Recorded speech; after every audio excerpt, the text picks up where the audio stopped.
Good morning, believers. Good morning, Israel. This one is interesting. This is a 7-Eleven here in Beach Boulevard, and they just put up these poles right here. So I'm going to talk about something. I'm going to go across the street, and I have a place where I like to hang out. Shit, I wish I could make this light. It would be fucking cool. It would be very cool. Oh, I still might make it. Here I go. Oh, I made it.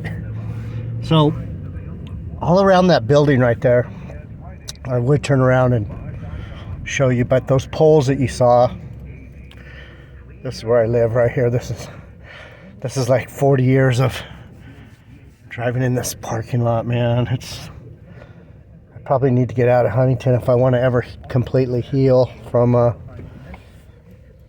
shit I went through. But anyway, those poles. So what we're seeing in Huntington Beach, and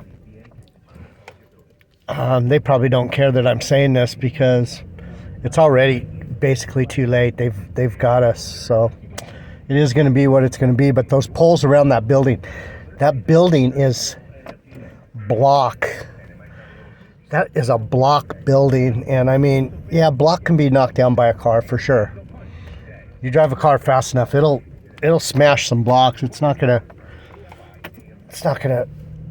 tear a complete hole in it, but probably enough to get people through there or whatever. But this is where it's called Newland House. This is where I had my reception after Lahaina. I got married in Lahaina. And yeah, these are the places that haunt me. Because they're beautiful places. This is a historic place. It's funny how when you get married, you do these.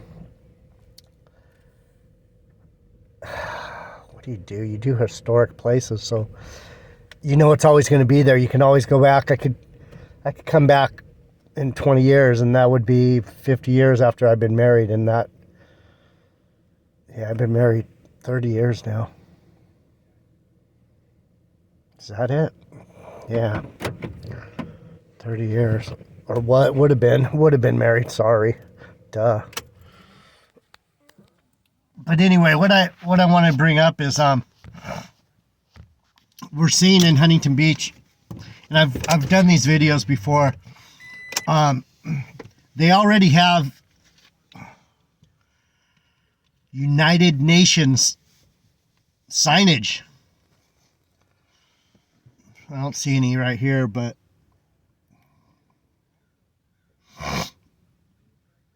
sorry, I was just spacing out. Used to work right here. The birds are singing. So there's UN signage. There's these buildings going up on corners.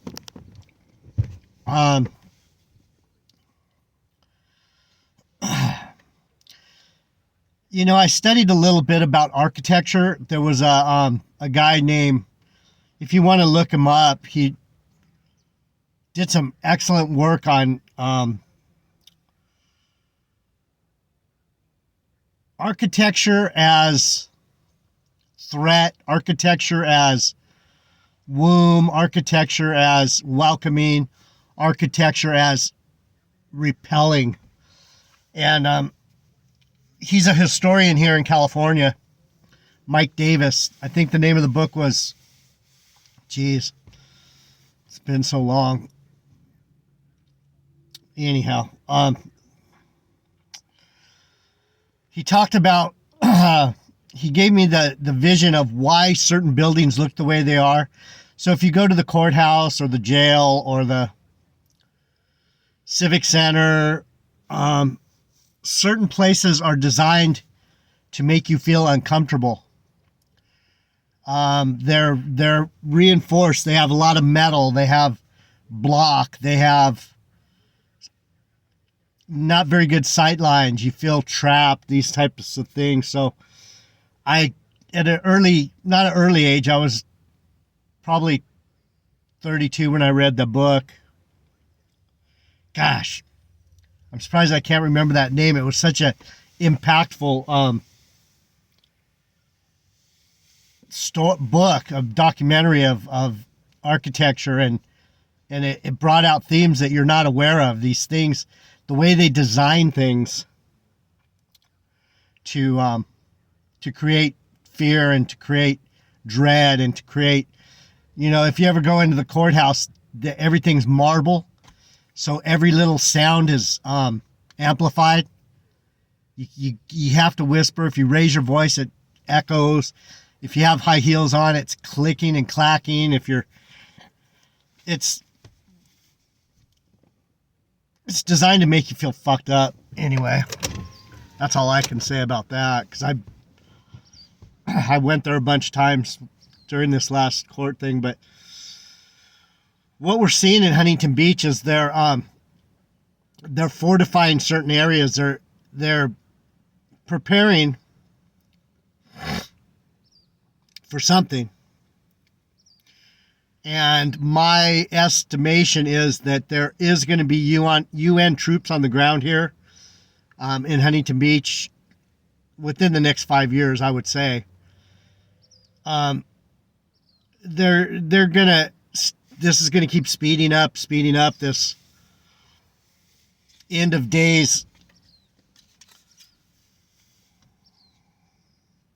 torture, this pain that they're giving us. Prices are rising. People are getting freaked out. These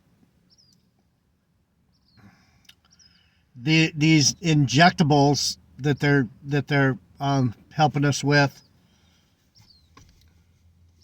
are probably, they probably have a clear idea of when it's not going to be hidden anymore. We're going to see exactly what the consequences of this so-called medicine. We're going to start seeing the consequences of getting that juice in you, is my opinion. This is mostly my opinion, but there's some things that are obvious that aren't my opinion. They're fortifying corner lots. They're fortifying certain key corners of the city. I've been here a long time. Since 1983. 40 years. And they have these signs. I've made videos on them. They actually took some down because they didn't like it, because they know what I'm talking about is right. So these signs, they have the UN blue, a ring around them with white.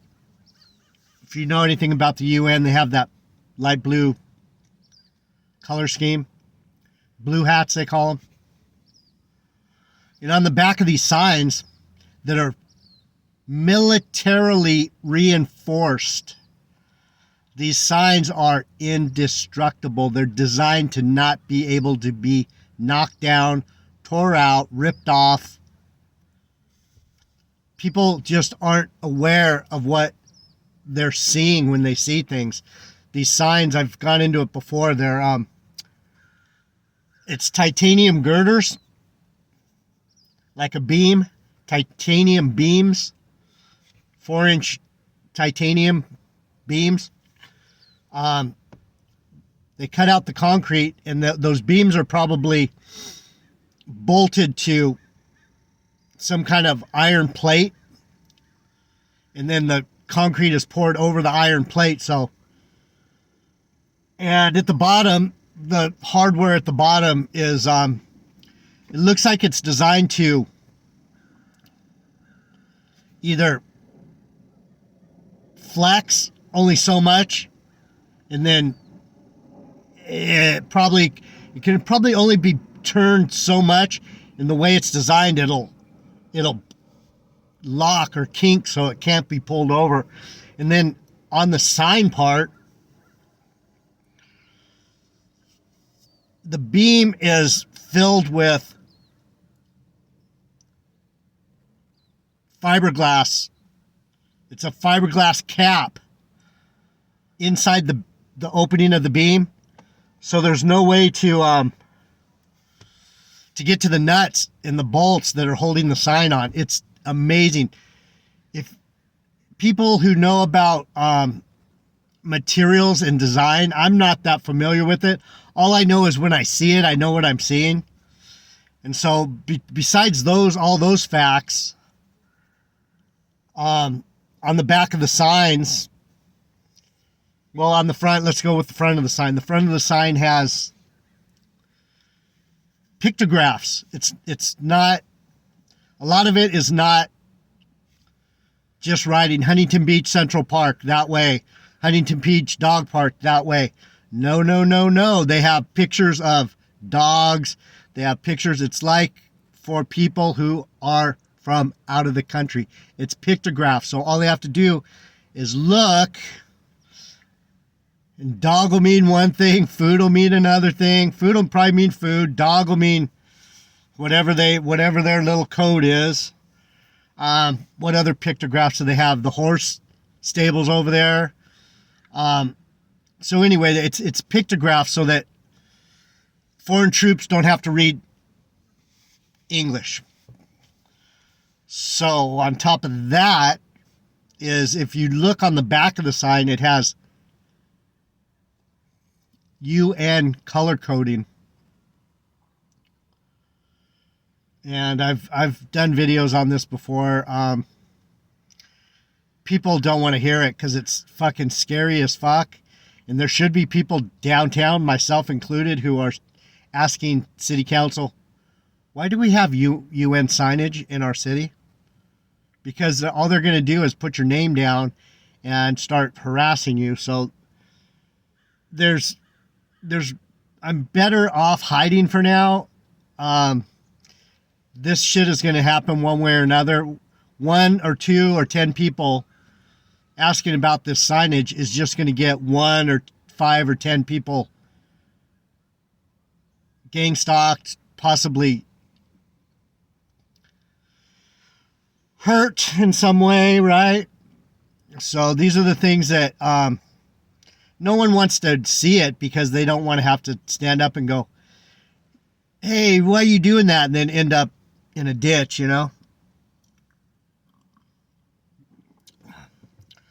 So I don't know. You guys might want to look at what's going on in your town as far as, I didn't finish talking about the UN color coding. So why do they have the UN color coding on the back of these signs? So what the UN color coding is, at least from the ones that I've seen, they have yellow and off brown. The off brown's in the middle and the yellow's on the outside. And then they have blue with a gray, an off blue in the middle. Blue with gray. And then they have another one that's green on the outside and it has a gray. And so what these color codings are on the back of the signs, it's for when these troops come in, when they're going the wrong direction. If they have their fucking specialized military lights on, these painted color coding are going to light up. They're going to, and then that way they know there's one of our signs. They go up, they turn around, and they find out which way they need to go. So it's see, that's the difference between me and a lot of other people. And that's what maybe some of you understand, maybe some of you don't. I know things that most people, there's 1 million people in Huntington Beach. I don't know how many we have now. 350,000 maybe. It's a huge city. How many people have noticed those signs besides me and about, I don't know, maybe 100 other people? 100 people out of 350,000? Those are the things that I'm saying. If you're not aware of what's going on out here, it's going to catch you so off guard. I know it's going to happen. That this field right here is probably going to be full of UN troops one day. Right here. Huntington is I should know. I worked for the Parks Department. Huntington is a city with pretty large strategic. You got to see this view right here. Pretty nice. Let's see. There you go.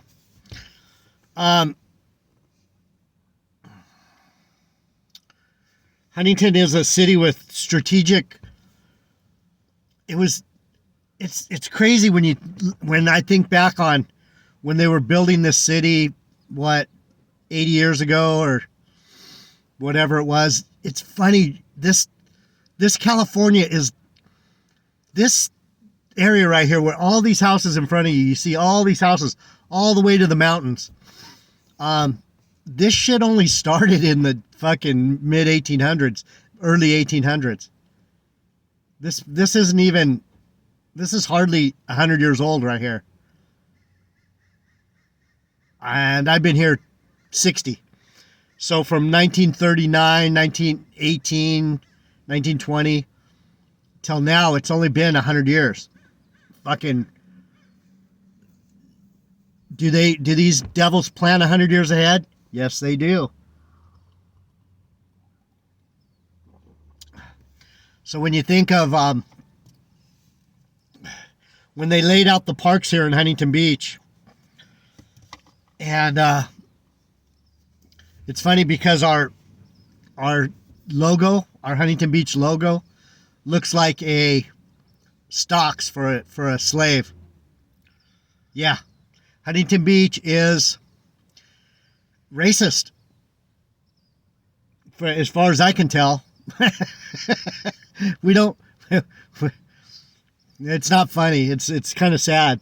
We're starting to get more color here, but part of the reason Huntington Beach is Huntington Beach is because Mr. Huntington was, from what I can tell, Mr. Huntington, who has places all the way up in the mountains up here by where my son lives in Pasadena, Huntington. Mr. Huntington had enough money, and he was probably racist enough that he said, we're going to build these areas for the white people, which is, Huntington is very skinhead.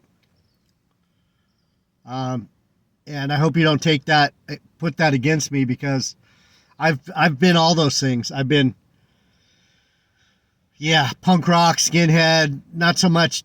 I didn't hate races. I hated the system.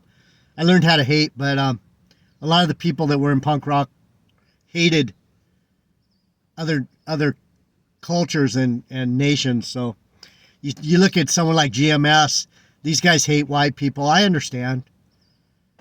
I can get it. I know what they're feeling, because I don't fit in with these white folk either. I get very uncomfortable when there's too many white folk around.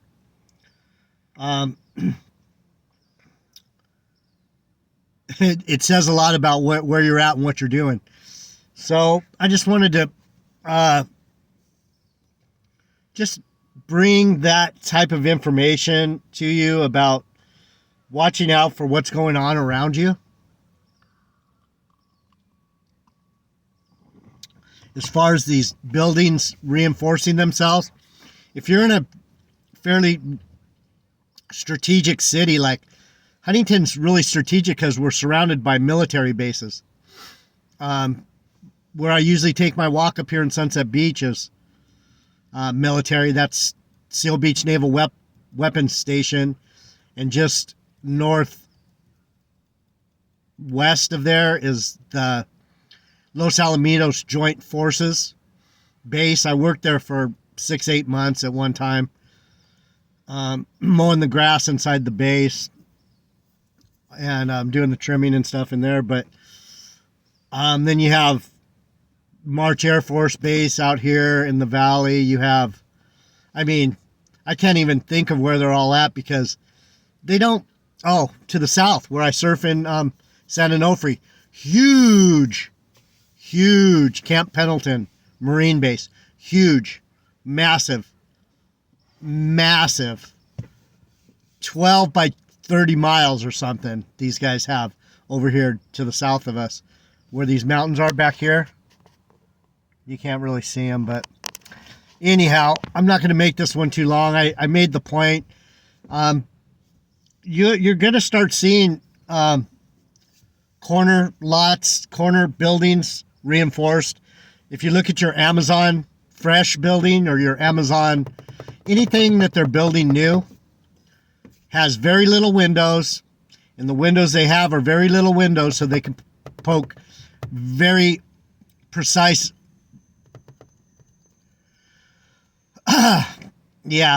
out at you in case you try to attack. So those poles that you saw there at the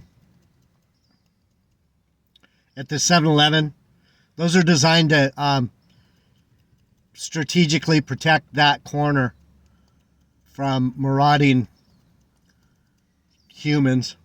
So anyway, I'm going to be back. Thanks for being here. I didn't pray because we're not really studying the Bible, but I pray for you every day. You know that we pray together. This is a channel for the few, the proud, the ones that aren't afraid. You got to have courage to be here. You got to have courage to look at your belief system and not be afraid to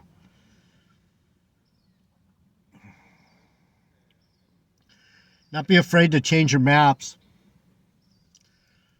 because our maps are changing all around us.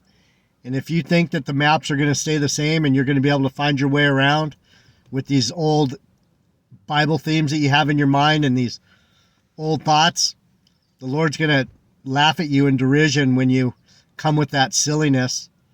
So I'm trying to get you believers in Israel to think biblically and spiritually instead of in the flesh and it's hard, man. This is a 3D world. This is a fucking material place.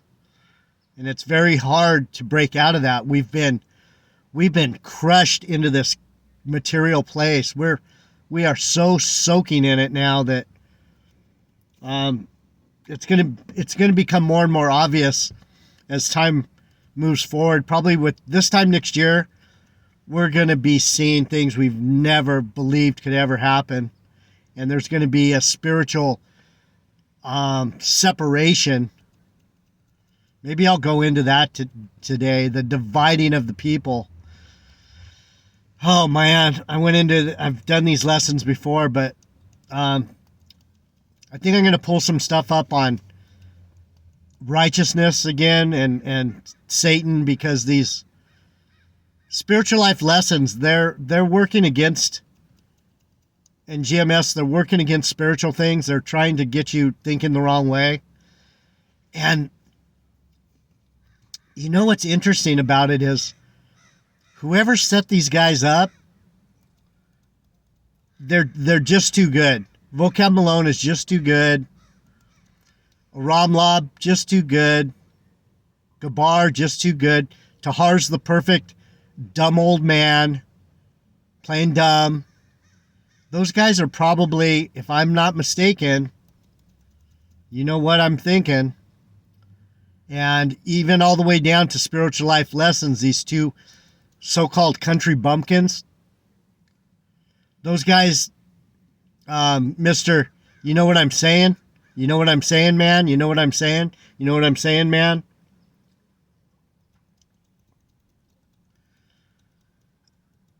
If he definitely plays it off like he's dumb, and he might actually be dumb. They might actually be who they appear to be, but I'm starting to have my doubts. Mr. Bert and Ernie might not just be Muppets. They might be a lot more than that. So I'm going to keep that in the back of my mind and watch these guys for agent behaviors and things like that. So JD Nigel, Word of Truth, I'll be back. We'll talk about righteousness a little bit. I want to investigate it a little bit myself because, yeah, I love you. Subscribe if you want to hear just some surfer dude from Huntington that knows the Bible, a prophet that humbly wants to help. I'm out.